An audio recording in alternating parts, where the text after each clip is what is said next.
Gomez Studio Family présente Jour de culte. Gomez Studio Family présente Jour de culte, le 23 mai, à 19h. Dieu vous bénisse.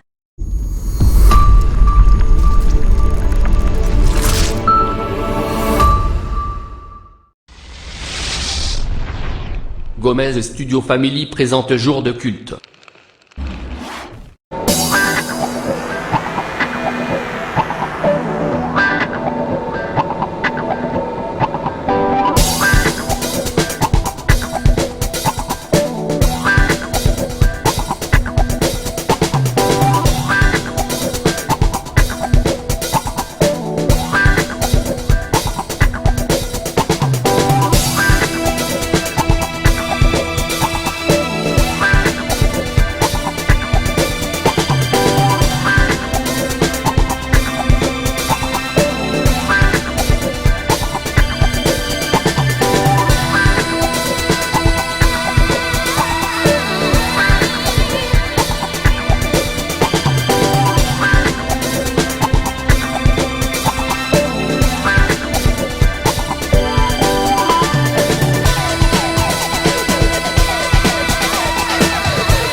Gomez Studio Family présente Jour de culte.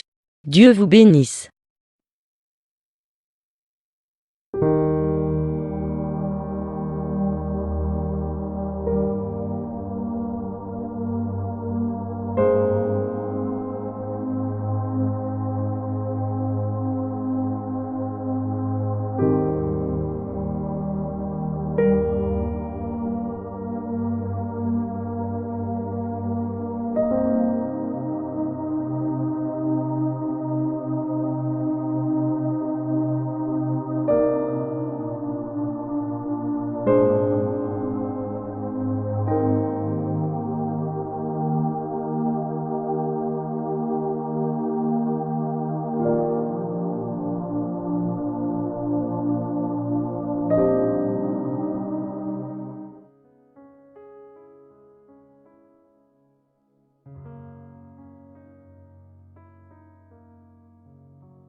Je lève mes yeux vers les montagnes, d'où me viendra le secours. Le secours me vient de l'Éternel, qui a fait les cieux et la terre. Il ne permettra point que ton pied chancelle, celui qui te garde ne sommeillera point. Voici, ni ne sommeille ni ne dort celui qui garde Israël. L'Éternel est celui qui te garde. L'Éternel est ton ombre à ta main droite. Pendant le jour, le soleil ne te frappera point.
la gloire au Seigneur. Bonjour à tous et à toutes. Heureux d'être avec vous à travers ce moyen que Dieu nous donne pour propager la parole de Dieu et recevoir un mot de Dieu. Voilà, j'aimerais m'entretenir avec vous d'une vérité biblique aujourd'hui. Une parole qui nous concerne, qui malheureusement, inévitablement, nous concernera tôt ou tard. C'est une parole qui, je crois, sera un encouragement face aux situations que nous vivons les uns et les autres. J'aimerais en cette journée vous parler d'un sentiment que nous connaissons tous les uns et les autres à un moment donné de notre vie. Une parole qui s'adressera bien sûr premièrement à ceux et celles qui appartiennent à Dieu, qui sont engagés dans la foi, mais je crois aussi une parole qui peut interpeller nos amis qui ne sont pas encore engagés avec Dieu. J'aimerais vous parler d'un sentiment qui parfois nous étouffe et nous étouffera tôt ou tard. Une pensée terrible que Dieu n'est pas là, que Dieu nous a oubliés, que Dieu ne fait rien, que Dieu est indifférent. Et j'aimerais donc, avant de voir avec vous cette réalité, quant au fait que nous avons parfois ce sentiment que Dieu dort, que Dieu nous a oubliés, que Dieu ne fait aucun cas de nous. Il y a des moments dans la vie où, lorsque l'on traverse bien des difficultés, des épreuves, où le combat fait rage, où la tempête s'abat sur nos vies, où on est déstabilisé et on s'interroge. Un homme a écrit un livre un jour, il a donné ce titre, c'était « Où étais-tu quand je souffrais ?» Et cette parole était adressée à Dieu. Et donc j'aimerais lire avec vous dans l'évangile de Marc une histoire qui va illustrer, un fait biblique qui va illustrer parfaitement ce que nous vivons bien souvent. Il est écrit dans 1 Corinthiens chapitre 10 et verset 11 que ce qui est écrit dans la Bible l'a été pour notre instruction et pour nous servir d'exemple. Les évangiles nous diront dans Marc 4 verset 35 « Ce même jour sur le soir, Jésus leur dit « Passons de l'autre bord ». Après avoir envoyé la multitude, ils l'emmenèrent dans la barque où il se trouvait. Il y avait aussi d'autres barques avec lui. Il s'éleva un grand tourbillon et les flots se jetaient dans la barque au point qu'elle se remplissait déjà. Et lui, Jésus, il dormait à la poupe, sur le coussin. Alors ils le réveillèrent et lui dirent « Mais maître, ne t'inquiètes-tu pas de ce que nous périssons ?» S'étant réveillé, il menaça le vent et dit à la mer « Silence, tais-toi » et le vent cessa, il y eut un grand calme. Puis il leur dit « Pourquoi avez-vous eu ainsi peur? Comment n'avez-vous point la foi ?» Ils furent saisis d'une grande frayeur et ils se dirent les uns aux autres « Mais quel est donc celui-ci à qui obéissent même le vent et la mer ?» Et au chapitre 5, verset 1er, il est écrit « Ils arrivèrent de l'autre bord ». Nous avons ici une histoire dans les évangiles qui, je crois, ressemble à nos vies, aux uns et aux autres. Il est écrit qu'il y a ici plusieurs barques et qu'ils vont inviter Jésus avec eux dans leur barque. C'est ce que nous avons fait. Le jour où nous l'avons rencontré, le jour où nous l'avons accepté, nous l'avons invité à monter avec nous dans notre barque pour entreprendre un voyage, le voyage de la foi. Nous avons entamé une marche vers le ciel. Nous avons un but, une destinée, une destination. Et puis, il semblerait qu'au départ, ça va, parce que sinon, il ne se serait pas engagé dans une mer déchaînée. Au départ, ça va, on s'engage pour aller de l'autre bord, mais en chemin, en cours de route. Le vent se lève, les flots commencent à s'agiter, et puis la Bible nous déclare que le vent devient tellement fort que ces hommes qui sont dans le bateau et qui, pour beaucoup d'entre eux, étaient d'anciens marins, une frayeur va s'installer, la mort était au rendez-vous. Et puis, il est écrit dans la parole de Dieu qu'ils vont réveiller le Christ. Jésus est là et il dort. Il est indifférent, il ne parle pas, il est inactif. Et puis, il est écrit qu'ils vont le réveiller en lui disant « Mais ne t'inquiètes-tu pas ?» Et je crois que c'est un sentiment qui, un jour ou l'autre, traversera la vie de chaque personne, de chaque individu. Levant les yeux vers le ciel et de dire à Dieu « Mais où es-tu ? Mais que fais-tu ? Regarde ma situation, regarde ce qui m'arrive. » Ces moments où le ciel semble d'airain, ces moments où l'on crie vers Dieu et il semblerait que rien ne s'arrange, bien au contraire, la tempête bat son plein et de plus en plus. J'ai remarqué que des grands hommes de Dieu dans la Bible, et je pense en particulier au roi David, a fait la même expérience et a adressé les mêmes paroles à l'Éternel. Tels les disciples dans la barque, « Ne t'inquiètes-tu pas de ce que nous périssons? Ça ne te fait rien, regarde notre situation. » David, dans le psaume 35 et verset 22, s'adressera à Dieu et dira cette parole. dans un contexte où sa vie était menacée, dans un contexte où la mort était au rendez-vous. Il est écrit dans le psaume 35, verset 1er, psaume de David. David dira: Éternel, défends-moi contre mes adversaires, combats ceux qui me combattent. Brandis la lance et le javelot contre mes persécuteurs, qu'ils soient honteux et confus ceux qui en veulent à ma vie. Sa vie était menacée. Verset 7, il dira: sans cause ils m'ont tendu leur filet sur une fosse, sans cause ils l'ont creusé pour m'ôter la vie. Et il adressera une prière à l'Éternel, il dira: délivre le malheureux d'un plus fort que lui. David est dans une situation compliquée, sa vie est menacée. Il ne sait pas s'il va pouvoir vivre plus longtemps, il n'y a plus d'issue possible. Et alors il s'adressera à l'Éternel en disant cette parole: Éternel, tu le vois, ne reste pas en silence. Seigneur, ne t'éloigne pas de moi. Réveille-toi, réveille-toi pour me faire justice. Mon Dieu et mon Seigneur, défends ma cause. Voyez ce sentiment qui nous étouffe, cette pensée terrible que Dieu n'est pas là, qu'il ne fait rien, qu'il ne dit rien, qu'il est loin, indifférent, telle une personne qui dort. David va dire à l'Éternel: réveille-toi. Les disciples dans la barque diront au Christ: réveille-toi. Mais Dieu dort-il ? Dieu dort-il dans ta vie? C'est la question qu'on se pose quand la misère est là, quand le deuil est là, quand les prières ne sont point exaucées, quand la maladie perdure, quand on subit des injustices.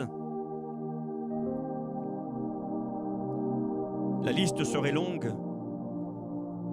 mais j'aimerais aussi vous citer cette parole de Asaph dans le psaume 83, verset 1er. Encore une fois, Asaph s'adressera à l'Éternel et dira: ô Dieu, ne reste pas dans le silence, ne te tais pas, ne te repose pas. Dieu se repose-t-il? Dieu dort-il? Ne te repose pas, ne te tais point. Voici tes ennemis s'agitent, ceux qui te haïssent lèvent la tête. Ils forment contre ton peuple des projets pleins de ruses. Venez, disent-ils, exterminons-les du milieu des nations. Psaume prophétique annonçant la situation d'Israël, et en particulier dans les temps de la fin. Eh bien, on voit encore les paroles du prophète qui ne comprend pas la situation. Une menace pèse sur son peuple, une menace d'extermination. Et il semblerait que Dieu ne fait rien, que Dieu est impassible, insensible. Et c'est quelque chose de terrible quand on vit de telles choses. Vous savez, ces nuits qui sont longues, où on ne dort pas, où notre tête d'oreiller est baignée de nos larmes, parce que on vit une souffrance, on subit une injustice, et on ne comprend pas pourquoi les choses ne changent pas. Eh bien, j'aimerais vous dire en cette journée, vous rappeler avec la Bible, que le Dieu que nous servons ne dort pas. Que le Dieu que nous servons n'est pas indifférent ni lointain. Il est écrit dans le psaume 121, et nous y reviendrons. Ce verset, au verset 3 et 4, il est écrit: il ne sommeille ni ne dort celui qui te garde. Il ne sommeille ni ne dort, parce que parfois c'est le sentiment que nous avons. Et puis, j'ai recherché dans la Bible ces nuits où le peuple de Dieu ont été accablés, ont été parfois désespérés. Ces nuits où pourtant Dieu, dans le silence, sans faire de bruit, est intervenu, a pris position et a commencé à agir en faveur de ceux qui se confiaient en lui. Et j'aimerais vous rappeler que jamais Dieu ne nous abandonnera. Et que même si parfois, tel Jésus qui dormait dans la barque, nous avons ce sentiment qu'il est absent, qu'il ne fait rien, qu'il nous a oubliés, eh bien c'est un sentiment qui est mensonger. J'aimerais vous rappeler que Dieu est celui qui, dans les nuits les plus terribles, où tout semblait perdu, eh bien Dieu est intervenu. Et nous avons différents faits dans l'Écriture, et j'aimerais vous en citer quelques-uns brièvement. Dans le livre d'Esther, au chapitre 6 et au verset 1er, il est écrit: cette nuit-là, le roi ne put pas dormir, et il se fit apporter le livre des annales, le livre des chroniques. On les lut devant le roi. Quelle est cette histoire? Cette histoire nous parle d'un moment où le sort du peuple d'Israël était menacé. Un homme méchant, autoritaire, avec du pouvoir, du nom de Haman,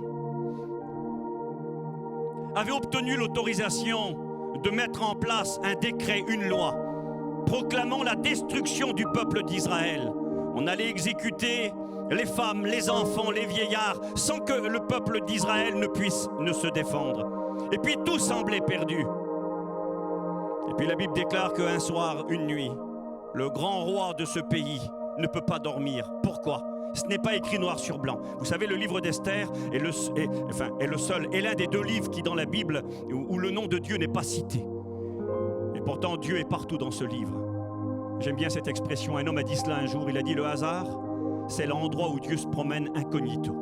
Dans le livre de Esther, nous voyons plein de circonstances, des concours de circonstances, et nous voyons la providence divine, où Dieu est à l'œuvre sans qu'il ne soit cité, où Dieu fait du bien sans faire de bruit. Et c'est exactement ce qui se passera. Dans cette nuit-là, le roi ne peut pas dormir. Mais pourquoi ne peut-il pas dormir ? Parce qu'il y a un Dieu qui ne dort pas. Où tout semblait perdu, où le sort d'Israël était scellé, l'extermination du peuple juif.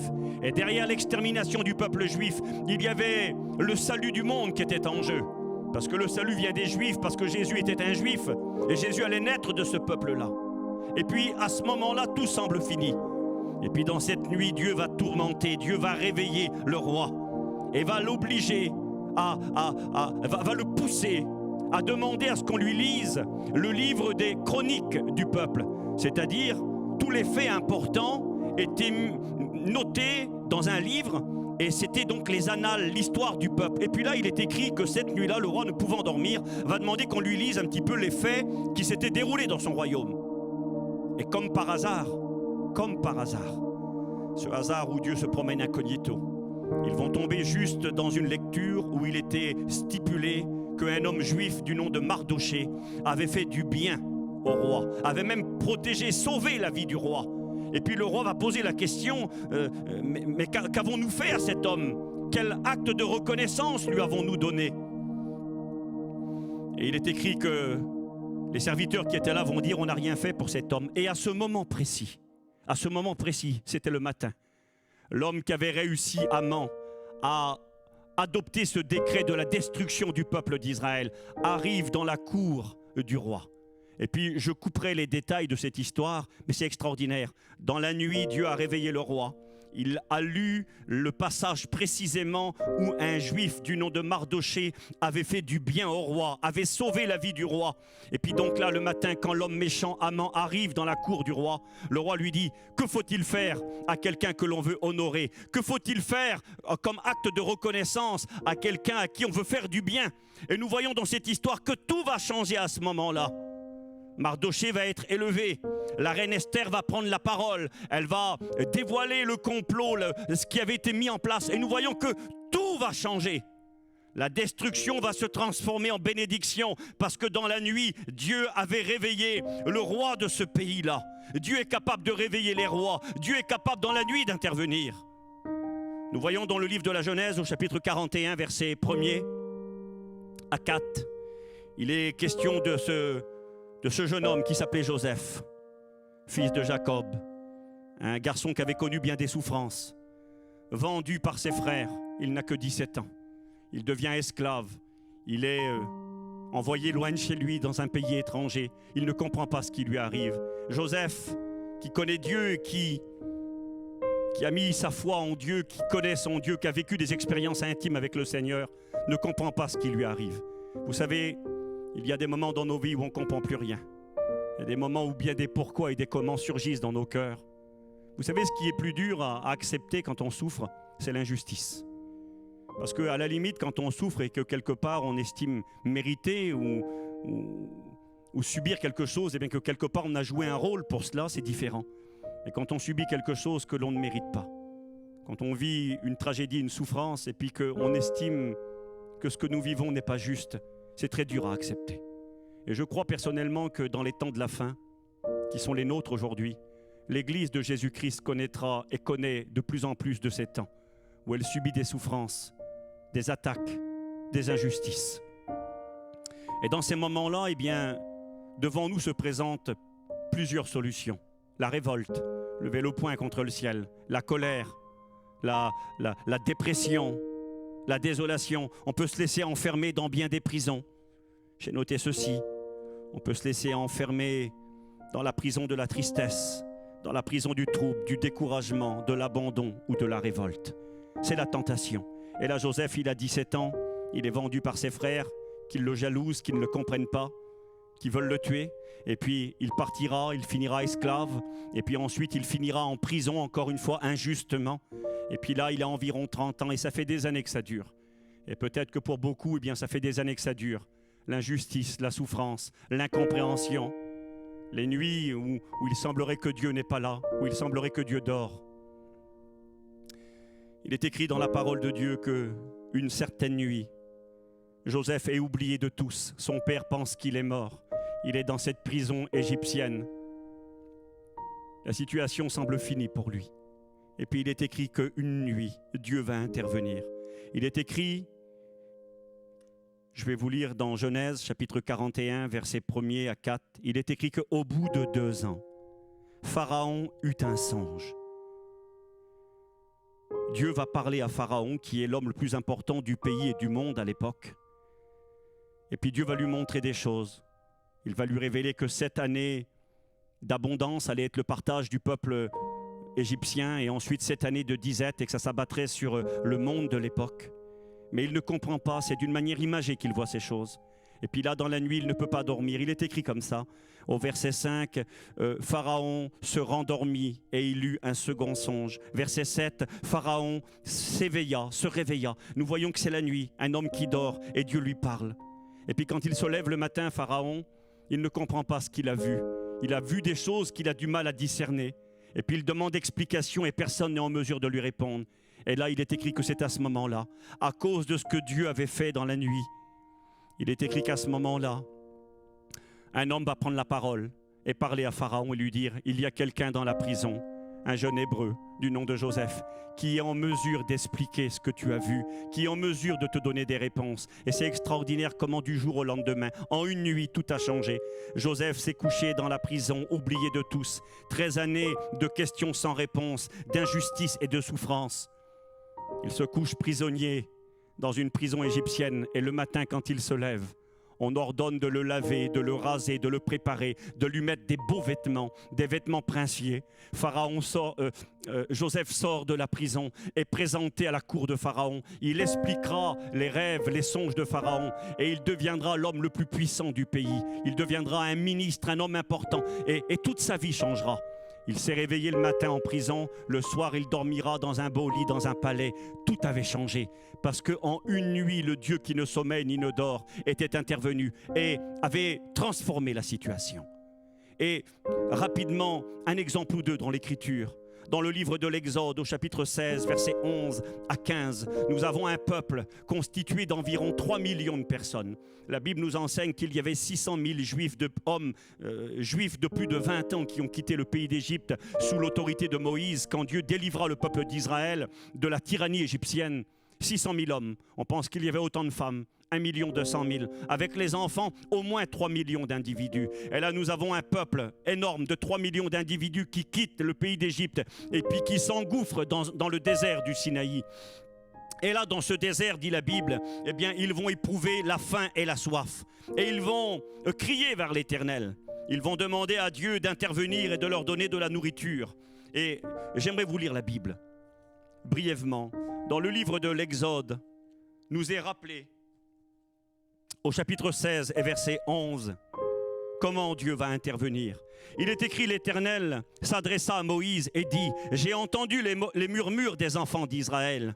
Dis-leur qu'entre les 2 soirs, vous mangerez de la viande et au matin, vous vous rassasierez de pain. Et vous saurez que je suis l'Éternel, votre Dieu.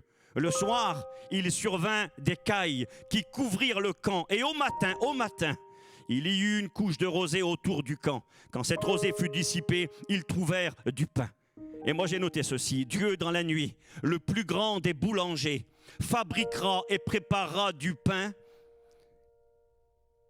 Et en tant que plus grand des boulangers, fabriquera des tonnes de pain. J'ai fait un calcul qui est peut-être enfantin et simple. J'ai calculé 3 millions d'individus qui consomment 200 grammes de pain. Ça fait 600 tonnes de pain. Il n'y a rien, on est dans le désert. Le soir, on se couche le ventre creux. Il n'y a pas de possibilité de se rassasier, d'être nourri, d'être désaltéré. Et puis le matin, quand ils se lèvent et qu'ils ouvrent leurs yeux, le Dieu qui fait du bien sans faire de bruit, le Dieu qui ne sommeille ni ne dort, le Dieu qui dans les nuits où nous nous sentons abandonnés et que nous croyons qu'il dort et qu'il nous a oubliés, ce Dieu est en train d'agir dans le silence. Et quand le matin il se lève, une simple rosée disparaît et il y a des tonnes de pain partout autour d'eux, le pain qui vient du ciel. J'ai calculé environ 600 tonnes de pain. Il est écrit qu'ils vont aussi avoir de la viande. Alors quand vous regardez les quantités, elles sont astronomiques. Dans le livre des Nombres, chapitre 11, verset 31, il est écrit « L'Éternel fit souffler de la mer un vent qui amena des cailles, et il les répandit sur le camp, environ une journée de chemin d'un côté et environ une journée de chemin de l'autre. » Autour du camp, il y en avait près de 2 coudées, c'est-à-dire 1 mètre de haut, au-dessus de la surface de la terre. Si on prend ce texte au littéral, alors c'est peut-être un langage imagé pour faire comprendre la grande quantité énorme, mais le texte précise que sur une journée de marche, 20-30 kilomètres, sur 1 mètre de haut, il y avait de la viande en abondance. Moi j'ai noté ceci. J'ai marqué, le Dieu que nous servons est le plus grand des boulangers, capable de donner du pain à ses enfants, de multiplier avec rien et de faire le miracle. 600 tonnes de pain, j'ai noté 500 grammes de viande, ce qui est peu pour des gens qui sont affamés. 3 millions d'individus, ça fait 1 500 000 kilos. Ça fait 1500 tonnes de viande. Le plus grand des bouchers, le plus grand des boulangers. Dieu ne dort pas. Dans la nuit, il interviendra. Un dernier exemple dans la parole de Dieu. Lorsque le peuple d'Israël quittera le pays d'Égypte encore une fois et qu'il arrivera devant la mer, une impasse. Ils sont bloqués, la mer est devant eux. Derrière eux, les chars ennemis égyptiens. Ils sont dans un étau. Nous vivons ces sentiments parfois. Il n'y a plus d'issue pour nous. On ne voit pas d'échappatoire à notre situation. On ne voit pas comment on s'en sortira. On s'est résigné, on se dit c'est fini pour nous. Il n'y a plus d'espoir, c'est terminé. Et c'est ce que vit le peuple d'Israël. Ils sont pris en étau, ils ne peuvent plus s'en sortir. Et puis il est marqué comme ça dans la parole de Dieu. Vous pourrez le lire chez vous. Dans Exode 14, versets 9 à 15, il est écrit que pendant toute la nuit, le Dieu qui ne sommeille ni ne dort, Dieu va envoyer un vent impétueux contre la mer. Et puis qu'un chemin va se frayer, une route. J'avais noté ceci, Dieu est le plus grand des boulangers, Dieu est le plus grand des bouchers, et Dieu est le plus grand, j'ai marqué, le plus grand constructeur de routes. Et en une nuit, le soir on se couche, il n'y a plus d'issue, c'est terminé, la mort est au rendez-vous, on ne peut plus finir, on ne peut plus partir. Et le matin, quand ils ouvrent les yeux et qu'ils regardent, il y a dans la mer une route qui a été faite par l'Éternel. Et le peuple pourra traverser à pied sec. La délivrance était là. Les ennemis qui suivirent derrière furent engloutis. Et ce fut la grande délivrance pour le peuple d'Israël. Oui, c'est vrai. C'est une conviction profonde dans mon âme. Et j'ai besoin de repasser ces vérités dans mon cœur. Dans ces moments où je ne comprends plus ce qui m'arrive. Dans ces moments où la nuit est longue, dans ces moments où le silence est étouffant. Vous savez, le silence rend mal à l'aise. On n'aime pas le silence. Nous vivons dans un monde et dans une société où il y a du bruit en permanence. On monte dans sa voiture, on allume la radio, on arrive dans un magasin, une grande surface, il y a de la musique qui est là en fond et tout le temps il faut qu'il y ait du bruit. Le silence rend mal à l'aise et encore bien plus dans la nuit quand on est accaparé par les problèmes. La dernière pensée que j'aimerais vous partager est celle-ci. Nous avons dans nos Bibles généralement une page qui est une page blanche. C'est la page qui sépare l'Ancien Testament du Nouveau Testament. L'Ancien Testament, ce sont tous les faits qui se sont déroulés avant la naissance de Jésus-Christ. Et le Nouveau Testament, qui commence par les évangiles, l'évangile de Matthieu, ce sont les faits qui se sont déroulés après la naissance de Jésus. Et donc, nous avons ce que les théologiens et les lecteurs de la Bible appellent les 400 ans de silence. Quand vous regardez le dernier livre de la Bible, le livre de Malachie qui était prophète, eh bien, il va écrire son livre environ 400 ans avant que Jésus ne vienne naître sur la terre des hommes. Et ensuite, nous avons l'évangile de Matthieu qui va relater eh bien, la naissance de Jésus-Christ, son ministère, sa vie, ses miracles, sa mort et sa résurrection. Et là, nous avons 400 ans où il semblerait que Dieu ne parle pas. Il semblerait que Dieu ne porte plus intérêt aux affaires des hommes, fait abstraction des hommes et que Dieu se serait retiré. C'est un sentiment qui existe. Dieu, où était-il dans ces 400 ans de silence? Avait-il oublié l'humanité? Avait-il arrêté de parler semblable à quelqu'un qui dort et qui est inactif? Alors j'ai réfléchi sur cette réalité. Que Dieu faisait-il? Eh bien, j'aimerais vous rappeler, frères et sœurs, amis, que pendant ces 400 ans, Dieu n'était pas inactif. Bien au contraire. Il était en train de préparer la venue de son Fils. Il était en train de préparer l'évangélisation du monde. Il était en train de préparer le prochain acte. Vous savez, dans nos vies, parfois, nous sommes comme dans un théâtre. Dans un théâtre, eh bien, il y a un décor qui est dressé derrière les artistes, derrière les acteurs. Et puis, à un moment donné, il y a ce qu'on appelle l'entracte. L'entre-acte. Le rideau se ferme. Et puis, les spectateurs ne voient pas ce qui se passe. Le rideau est tiré. Et derrière, il y a des personnes qui sont en train de changer le décor. Et quand le rideau se réouvre, eh bien, c'est un nouveau décor qui se présente. Tout a changé. Bien, je crois, mes amis, mes frères et mes sœurs, que nous avons besoin de nous rappeler que le Dieu que nous servons, qui ne sommeille ni ne dort, dans les moments les plus terribles de nos vies, dans les moments où on touche le fond, où on ne comprend plus rien, il est celui qui, dans le silence, est en train de préparer le prochain acte de nos vies. Il est celui qui, dans la nuit, est en train d'ouvrir une voie dans la mer. Il est celui qui, dans la nuit, est en train de préparer du pain ou de la viande. Il est celui qui, dans la nuit, va réveiller le pharaon, l'homme le plus puissant d'Égypte, et qui fera que la situation de Joseph changera littéralement. Il est celui qui réveillera le dirigeant du peuple perse, et qui fera que tout sera transformé pour le peuple d'Israël. J'ai noté ceci. Pendant ces 400 ans de silence, des grandes puissances ont dominé le monde, des puissances étrangères. Parmi elles, il y a eu le fameux empire grec d'Alexandre le Grand, qui a dirigé le monde. On était dans les 400 ans de silence. Et qu'a apporté l'empire d'Alexandre le Grand? Eh bien, il a apporté la langue universelle, la langue unique, une langue où tout le monde pouvait se comprendre. Le grec s'est propagé dans tout l'empire et il est devenu une langue écoutée et pratiquée par de nombreux peuples. Elle devenait cette langue la langue universelle. Dans cette même période, j'ai noté en moins 270 avant Jésus-Christ, à la demande de Ptolémée II, on a fait la traduction de la Bible. La Bible, l'Ancien Testament, était écrit en langue hébraïque, en araméen, des langues qui étaient méconnues pour la majorité des hommes. Et puis, cet homme important, ce dirigeant, Ptolémée, donc en Égypte, a donné l'ordre de faire traduire la Bible. On a appelé cette traduction la traduction des Septante. 72 savants juifs ont travaillé. En échange, on leur avait promis la libération des membres de leur peuple. On travaillait à la traduction de la Bible. Et la Bible, qui était un livre réservé à une élite, réservé à une catégorie d'individus, a été traduite en langue vulgaire, traduite en grec, et est devenue un site disponible. Et quand vous lisez la parole de Dieu dans les Actes des Apôtres, vous allez vous rendre compte que quand l'évangélisation du monde va commencer, eh bien la Bible qui était utilisée, que ce soit par le ministre éthiopien dans les Actes des Apôtres, eh bien, ou que ce soit par l'apôtre Pierre et les autres, c'était la fameuse traduction des Septante qui avait été préparée. Et juste pour vous dire que dans cette page de silence, dans ces 400 ans de silence, Dieu était en train de permettre qu'une langue universelle soit mise en place, le grec que tout le monde pourrait comprendre. La Bible a été traduite dans une langue intelligible qui permettrait de devenir accessible à tous les peuples. Et puis dans cette période également, et je vais terminer, eh bien, l'Empire grec s'est écroulé et c'est l'Empire romain qui a pris le pouvoir.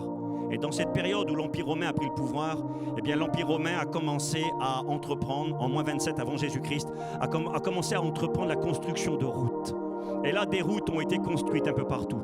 D'où l'expression que tous les routes mènent à Rome. On a commencé à construire des routes. Et puis là, le moyen de voyager a évolué.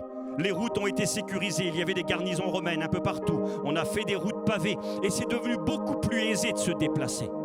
Et puis j'ai réalisé dans mon âme que dans ces 400 ans où Dieu demeurait dans le silence, où il semblait demeurer inactif et passif, Dieu était en train de préparer la venue de son Fils. Il était en train de préparer l'évangélisation du monde. Quand vous lisez les Écritures, il est dit des apôtres, il est dit d'eux, ces hommes qui ont bouleversé le monde sont aussi venus chez nous. Mais comment, dans un temps si court, avec des moyens si limités, il y a 2000 ans, ont-ils pu percuter le monde de l'époque? Eh bien parce que Dieu, dans le silence, avait tout préparé. Une langue universelle, la Bible à la portée de tous. Des routes praticables que Paul va emprunter et les apôtres, leur permettant dans le royaume d'aller propager la bonne nouvelle de l'Évangile. Oui, dans le silence, Dieu intervient. J'ai noté et je terminerai. Dieu te dit et aimerait te rappeler en cette en cette journée, à travers l'écoute de cet enregistrement, il aimerait te dire et te rappeler, je ne dors pas, je ne suis pas fatigué. Vous savez, Jésus dans la barque dormait. Il dormait en tant qu'homme parce qu'il était limité dans un corps humain. Il connaissait la faim, il connaissait les limites corporelles, il connaissait la soif, il connaissait la fatigue et il dormait réellement dans ce bateau. Et aujourd'hui, tu n'as pas besoin de dire à Dieu, réveille-toi. Tu n'as pas besoin de dire à Dieu, ne reste pas dans le silence. Dieu ne dort pas.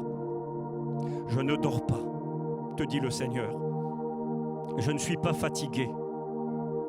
Je ne t'ai pas oublié. Je suis là tous les jours, à chaque instant, avec toi. Il nous l'a promis. Matthieu 28 et verset 20. Voici, je suis avec vous tous les jours jusqu'à la fin du monde. J'ai noté, Dieu pourrait te dire aujourd'hui, et il te le dit, je suis à l'œuvre dans le silence. Je fais du bien sans faire de bruit. Je ne t'ai pas oublié et encore bien moins abandonné. Lève la tête et redresse-toi. Je suis en train de préparer le prochain acte de ta vie. Vous savez, dans nos pires souffrances, dans nos pires injustices, dans nos pires misères, où tout semble perdu, c'est souvent là que nous allons voir la gloire de Dieu comme nous ne l'avons jamais vue.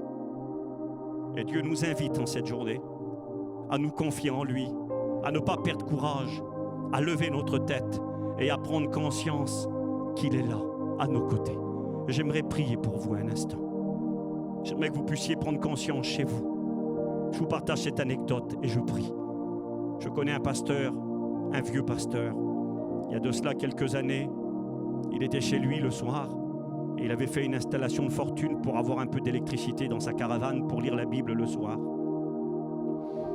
Et puis cette installation, un fil branché sur la batterie de sa voiture, dans la nuit, eh bien, quelque chose s'est produit. L'installation a mal fonctionné et puis ça a commencé à prendre feu. La caravane a commencé à brûler et ce pasteur était en train de dormir. Il ne savait pas, il n'était pas conscient du danger qui le menaçait. Et puis là, Dieu, dans la nuit, ce Dieu qui ne sommeille ni ne dort, a réveillé un chrétien qui était à quelque distance de là, et il lui a dit, il faut que tu téléphones maintenant à mon serviteur. Le frère s'appelait le frère Lani Duval. Il faut que tu appelles le frère Lani maintenant. Et ce chrétien dans la nuit, réveillé par Dieu, par ce Dieu qui ne sommeille ni ne dort, ne savait que faire. Est-ce que ça vient de moi? Je ne vais pas appeler la personne en pleine nuit. S'il ne le fait pas, le pasteur meurt brûlé dans sa caravane. Et puis, sentant que ça venait de Dieu, que Dieu l'avait réveillé, le frère a téléphoné. Il a téléphoné, puis ne comprenant pas vraiment ce qu'il faisait. Et quand le téléphone a sonné, Lani s'est réveillé et il a vu que dans la caravane, il y avait de la fumée, que ça commençait à prendre feu. Il s'est réveillé, il a éteint. Et ce soir-là, il fut sauvé par le Dieu qui ne sommeille ni ne dort. Dieu ne sommeille ni ne dort pour toi non plus. Il ne t'a pas oublié. Et dans les silences de ta vie, il est à l'œuvre et il prépare le prochain acte. Et le plus beau des actes qu'il prépare, la plus belle des nuits où tout va changer, eh bien c'est que très bientôt il revient. Il revient nous chercher. Et vous savez, certains se seront endormis dans un lit de maladie. Certains se seront endormis dans un lit de tristesse, de combat, d'injustice et de peine. Mais quand ils ouvriront leurs yeux, ils seront dans le ciel avec Jésus. Nous l'attendons. Il vient bientôt et en attendant ce jour, il est à nos côtés. Je prie pour vous. Seigneur, merci. Merci de nous rappeler par ta parole que tu es là. De nous rappeler que nous allons aller de l'autre bord. C'est vrai, Seigneur. Parfois en chemin, les grandes vagues, le vent qui souffle fort nous font peur. Et puis on a le sentiment et l'impression que tu ne t'inquiètes plus de nous, que tu ne fais plus cas de nous. Mais tu nous rappelles par ta parole, tel un baume apaisant, que nos cœurs ne se troublent pas, que notre cœur ne s'alarme pas. Tu es là, tu marches à nos côtés, tu veilles sur nous. Tu nous aimes plus qu'une maman aime son nouveau-né, aime son enfant. Jamais tu ne nous abandonneras. Nous voulons nous confier en toi. Et nous voulons, en silence, attendre le secours de l'Éternel. Merci parce que tu es celui qui change le mal en bien. Tu es celui qui transforme les temps et les circonstances. Et nous voulons te faire confiance. Merci que ta parole bénisse les cœurs, apporte le baume et la consolation par le Saint-Esprit. Et qu'à toi seul revienne toute la gloire, dans le nom de Jésus ton Fils. Amen. Que Dieu vous bénisse.